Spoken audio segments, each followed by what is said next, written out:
संघटना जिंदाबाद जिंदाबाद श्रमजीवी संघटना जिंदाबाद जिंदाबाद श्रमजीवी संघटनेचा विजय हो। दोस्तों नमस्कार। दोस्तों इस समय हम मौजूद है वसई विरार महानगर पालिका मुख्यालय के बाहर। आप देख सकते हैं यहाँ सैकड़ों कर्मचारी, सैकड़ों लोग यहाँ जमा हैं। एक तरह का बड़ा मोर्चा यहाँ आया हुआ है। ये मोर्चा कोई आम लोगों का नहीं बल्कि महानगर पालिका के ही अपने कर्मचारियों का मोर्चा है। अब ये मोर्चा यहाँ क्यों आया, इसकी अगर आपको हम स्टोरी बताएं तो मोर्चा आने के पीछे यहाँ जो लोग महानगर पालिका में कई सालों से ठेका पद्धति पर काम कर रहे हैं, ये कर्मचारी ये आए, इनकी मांग है कि इनको थोक वेतन डायरेक्ट महानगर पालिका के खाते से पैसा इनको ट्रांसफर किया जाए, वेतन दिया जाए। इनकी ये मांग है। अब तक जो व्यवस्था है उस व्यवस्था में महानगर पालिका कॉन्ट्रैक्टर को इनका वेतन का पैसा भुगतान करती है और कॉन्ट्रैक्टर इनको भुगतान करता है, तो बीच में कॉन्ट्रैक्टर का अपना कमीशन होता है। इनकी ये मांग है कि इनको वेतन महानगर पालिका से डायरेक्ट मिले। अब इसके साथ साथ ये मांग इनकी है, इस मांग के पीछे एक हिडन मांग और भी है। वो हिडन मांग ऐसी है जो जिसके बारे में भी कई बार मोर्चे हो चुके हैं। वो हिडन मांग ऐसी है, इनका ये कहना है कि कई सालों से ये लोग काम कर रहे हैं तो इनको महानगर पालिका में परमानेंट किया जाए। अभी फिलहाल ये ठोक वेतन की बात करें, लेकिन ठोक वेतन से आगे बढ़ के एक कदम आगे बढ़ेंगे तो परमानेंट की बात है। और परमानेंट करने का इनका जो बात है, कहीं ना कहीं वो मुद्दा इनका आज नहीं तो आगे का एजेंडा है। फिलहाल इस आज के मोर्चे को लीड कर रहा है श्रमजीवी संगठन। इसके पहले कई बार इस तरह के मोर्चे निकले हैं। इस तरह के मोर्चे कई बार जो है सर्वदलीय मोर्चे भी निकले हैं। अब अगर इनको ठोक वेतन पे लिया जाए या परमानेंट किया जाए तो क्या इसके पीछे की क्या कहानी है, किया जाना चाहिए नहीं किया जाना चाहिए, तो हम इतना कहना चाहेंगे खाली कि इनको परमानेंट ठोक वेतन भी मिलना चाहिए, परमानेंट भी किया जाना चाहिए, लेकिन उसमें छंटनी होनी चाहिए। अब छंटनी किस चीज की, तो छंटनी इस चीज की कि महानगर पालिका की आस्थापना में, जैसा हमने आगे बताया, ठेका पद्धति पे कई कर्मचारी है, हजारों कर्मचारी जो ठेका पद्धति पे है, परमानेंट कम है।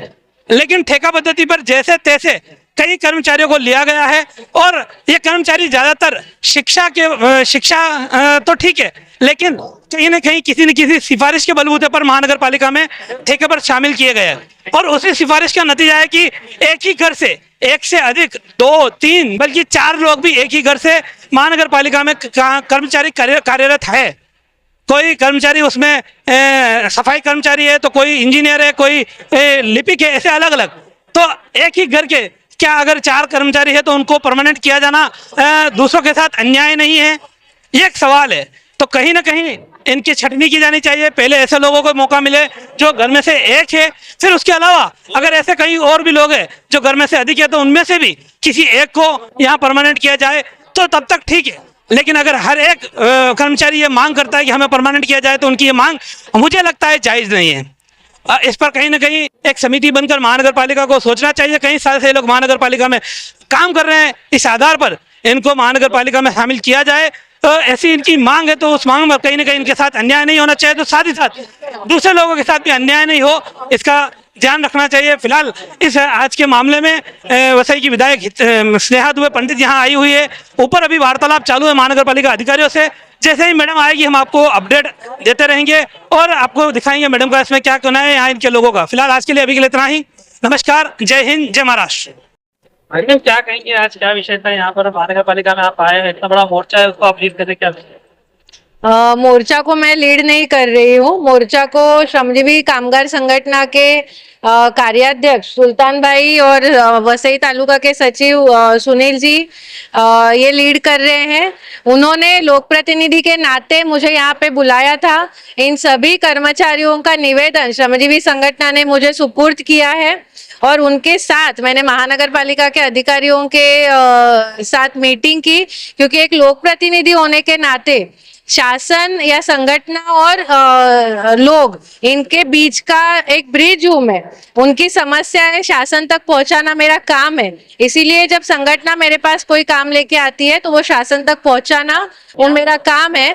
मुद्दा ये है कि लगभग महानगर पालिका में 2000 के आसपास ठेका कर्मचारी है। वो महानगर पालिका जब से स्थापन हुई है तब से ठेके पे ही है। वसई विरार महानगर पालिका ये एकमेव महानगर पालिका ऐसे होगी कि जो आस्था बना के भी जो उनके कर्मचारी है वो भी ठेके पे है। तो इसी मांग को लेके ये आंदोलन था कि उन्हें ठोक वेतन पे लिया जाए, उन्हें ठेके पे ना रखते हुए सीधे महानगर पालिका में उनकी नियुक्ति की जाए। तो यही मांग की चर्चा आज हुई है और बहुत सकारात्मक चर्चा हुई है। आने वाले 10 तारीख तक, 10 अप्रैल तक इसका सकारात्मक रिजल्ट हमें मिलेगा और मुझे आशा है कि जो चर्चा आज हुई वही रिजल्ट हमें 10 तारीख तक मिलेगा और इन सभी कर्मचारियों को न्याय मिलेगा। देखिए, ये आज की मांग जो है वो ठोक वेतन पे लेने की मांग है। ठेके से हटके इन्हें महानगर पालिका में सीधे तरीके से वेतन पे लेने की मांग है और इस बारे में हमारी चर्चा हुई है। अभी तक ये इस मांग के लिए कौन लड़ रहा था, कौन पाठपुरावा कर रहा था, उस बारे में मुझे ज्यादा बात नहीं करनी है। ये सभी लोग अभी श्रमजीवी संगठन के पास गए, मेरे पास आए, श्रमजीवी संगठन मेरे पास आई और इसीलिए लोक प्रतिनिधि के नाते मैंने आज महानगर पालिका के अधिकारियों से चर्चा की है और सकारात्मक रिजल्ट आएगा ऐसी मुझे आशा है। इनको अगर ठोक वेतन पे ले लिया जाता है, आपकी मांग है, तो आगे जाके ये मांगो कि इनको परमानेंट किया जाए। और परमानेंट किया जाए उसमें किसी को गुरेज भी नहीं रहेगा। एक से अधिक लोग भी महानगर पालिका के स्थापना में है, तो क्या ऐसे बेरोजगार लोग जिनके पास कोई काम काज नहीं, उनके साथ अन्याय नहीं होगा? उन लोगों को परमानेंट, अगर एक ही करने से ज्यादा लोगों को, एक से अधिक लोगों को परमानेंट किया जाता है। देखिए, विषय अभी ठेके से ठोक वेतन पे लेने का है। हम पहली सीढ़ी चढ़ रहे हैं, तुरंत एक सीढ़ी से जाके इंसान पहले पहली में जाता है, फिर दूसरी, तीसरी, चौथी, फिर 10वीं में जाता है, सीधे 10वीं में नहीं जाते हैं। तो ये पहली बात है और पहले ठोक वेतन पे इन्हें लेना जरूरी है, इनके साथ न्याय होना जरूरी है और ये न्याय की लड़ाई है और इनको न्याय मिलने के लिए संगठन और मेरी कोशिश रहेगी और मुझे आशा है कि आप सभी लोग वसई विरार महानगर पालिका के ही रहवासी हो, ये भी उधर के ही रहवासी है, तो इन सबको न्याय मिलने में आप सबकी भी सहायता मिलेगी। धन्यवाद। पहली बात तो मैं आपको बताता हूं, अगर संविधान ने हमको हक दिया है हमारा हक मांगने का, तो उसे मोर्चे का नाम क्यों देना? हम हमारा हक मांगने के लिए आए और गए 2014 से आज तक जो लोगों पे अन्याय हो रहा था, जो लोग काम कर रहे थे और उनको ठेके में उनके ऊपर अन्याय किया जा रहा था, ऐसे लोगों के लिए आज महानगर पालिका में माननीय आमदार स्नेहाताई दुबे पंडित ये भी थे, इन्होंने श्रमजीवी कामगार संगठन की मांगनी को जोर दिया और जो कामगार इतने साल से ठेके में काम करते हैं उनको आज एक फॉर्म देके उनका डाटा मांगा गया है और अगले महीने में 10 तारीख तक महानगर पालिका इसके ऊपर निर्णय लेगी और सब कामगारों को ठोक मानदंड के ऊपर लिया जाएगा। ठोक मानदंड क्या मांगे कि परमानेंट किया जाए? मांगे परमानेंट का विषय, वो पैरामेडिकल जो स्टाफ है 450 जो कोर्ट में है, उनके लिए आज जो आरआर और आकृतिबंध देना था उसके लिए उसको आज मान्यता दी गई है। माननीय आयुक्त साहब ने आज सुबह साइन करके वो आज रेडी किया है और आज खुशी की बात यह है ये आज कर्मचारियों को कि आज वो भी सबमिट हो रहा है और इतने साल के लोगों की जो दिल की कामना थी वो आज पूरी हो रही है। कई सालों से काम करने में निश्चित तौर पर उनको फायदा मिलना चाहिए, लेकिन कुछ मामलों में ऐसा भी देखा गया है कि एक ही घर से एक से अधिक लोग महानगर पालिका की सेवा में है। क्या एक साथ सब लोगों को इस तरह से दूसरे लोग जो जिनके पास काम नहीं है उनके साथ अन्याय नहीं? इसके लिए मैं आपको एक यही कहूंगा कि सैया बहे कोतवाल तो डर काहे का। जब सैया ही कोतवाल था तो किसी को कुछ लेना देना नहीं था, मन मर्जी अपना चलाओ, ग्राम पंचायत जैसा चलाओ, घर जैसा नगर पालिका चलाओ।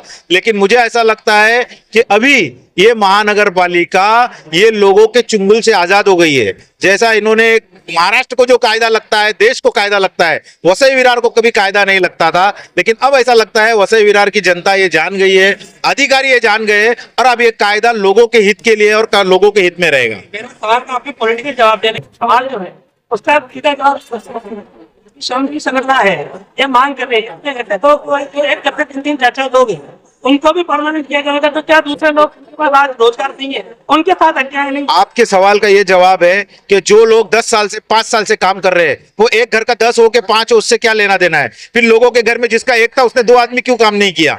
ये सवाल आप ये इसलिए नहीं कर सकते, आप चौथा स्तंभ हो। आपने ये सोचना चाहिए कि जिसने सर्विस दी, जिसने कोविड में काम किया, वो सब लोगों को संभाल लिया जाएगा। अपने हिसाब से चला देते तो वो सिफारिश के बलबूते कहीं ना कहीं वो लोग थे। यहाँ सरल सेवा की बात है, सरल सेवा ये बात अलग है। ये जो बात है, जिन लोगों ने 10 से 15 साल महानगर पालिका को सेवा दी उन लोगों को महानगर पालिका की सेवा में शामिल करके लो, ये मांगने के लिए हमारी लड़ाई है। क्या नाम है आपका? स्वीडल मार्टिन, प्रभाग समिति एच से हूँ। आणि हम लोग यहाँ पर आए हैं ठेका कर्मचारी, जो हम लोग ठेका कर्मचारी के स्थान पर है उसे हम लोग आस्थापने पे आना चाहते हैं। बस हमारी इतनी छोटी सी मांग है। कितने साल तक मैं 11 साल से काम करती हूँ। आपकी मांग परमानेंट करने की है कि अभी फिलहाल ठोक वेतन की क्या? नहीं, हमें परमानेंट का विषय नहीं है, हमें खाली ठोक वेतन का विषय। तो क्या आपको लगता है कि जो ठेकेदार है उसके तरफ से आपका कहीं शोषण हो रहा है? शोषण का सवाल नहीं है, यहाँ पर सवाल ये है कि हम लोग 11 साल से है, हमारे बारे में कोई सोच नहीं रहा है, तो हमें आज हम हमारे बारे में सोच के हम लोग यहाँ पर आए हैं। क्या नाम आपका? मेरा नाम हेमंत गावड़ है। तत्कालीन विरार नगर परिषद से आज तक हम लोग ठेका कर्मचारी कार्यरत रहे हैं। हमारी यही मांग है कि महानगर पालिका में हम लोग हमारे सब ठेका कर्मचारी आस्थापने पर ठोक कर्मचारी करके कार्यरत रहेंगे। हमारे चैनल सैफ न्यूज लाइव पर अपने व्यापार और सेवा से संबंधित विज्ञापन प्रसारण हेतु दिए गए मोबाइल नंबर पर संपर्क करें।